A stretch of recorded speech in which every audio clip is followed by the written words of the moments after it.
think it was a coincidence. I didn't actually know about infrared. Obviously I know about infrared, but not actually infrared filming in daytime. So when I was having meetings with Andy, he said, oh, we're actually testing out infrared filming. Have you heard about it? I said, well, only in nighttime, you know, kind of thing. He went, no, it's in the daytime.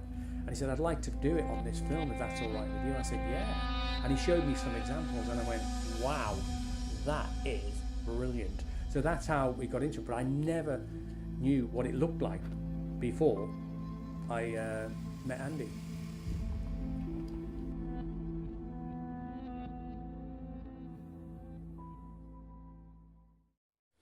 So we're here with the Red Dragon.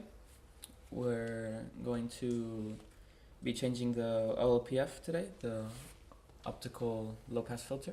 It's a filter that all cameras have right in front of the sensor.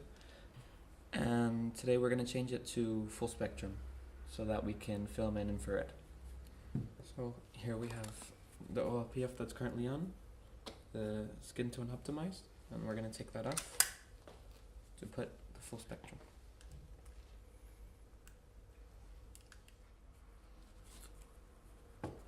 And put the screws back in again.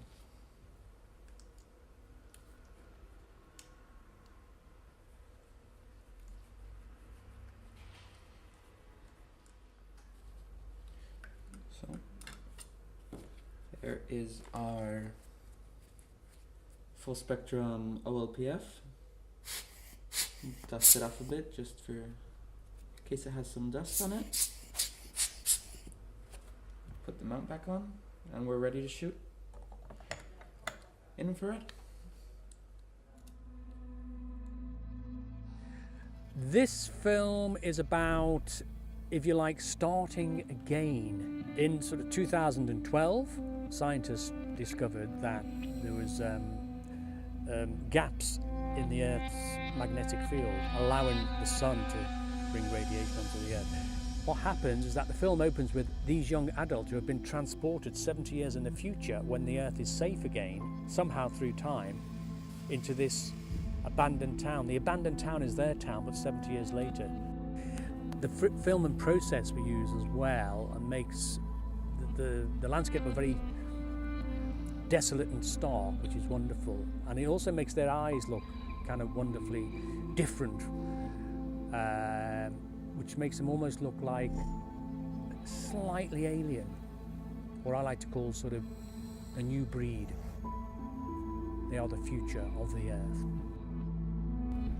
Okay, so this is the Red Dragon on location with the OLPF filter changed, and what I'm seeing now is basically the full spectrum of light, which looks like a bit of a mess. It's red and all kinds of weird colours.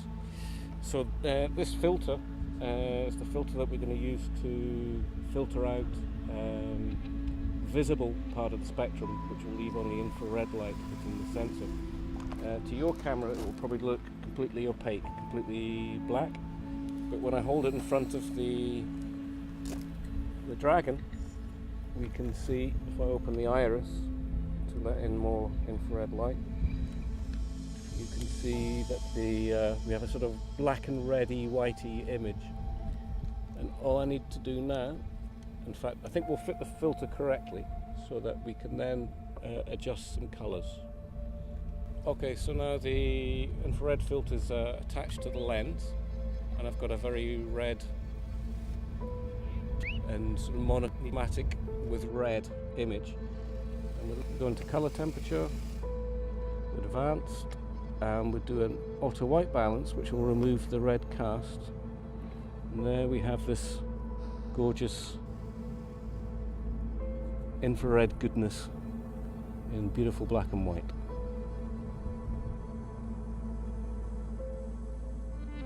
One of the amazing qualities of infrared light is the way it reflects off the skin. For example, one girl, Lois, had a very heavily freckled face, but on infrared she comes out with a pure white skin. Very beautiful, and she loved it. Purpose of the film, well, it's got a few purposes actually. One of them, of course, is to promote the students in filmmaking. A lot of the students are serious about going into acting, theatre, film, television.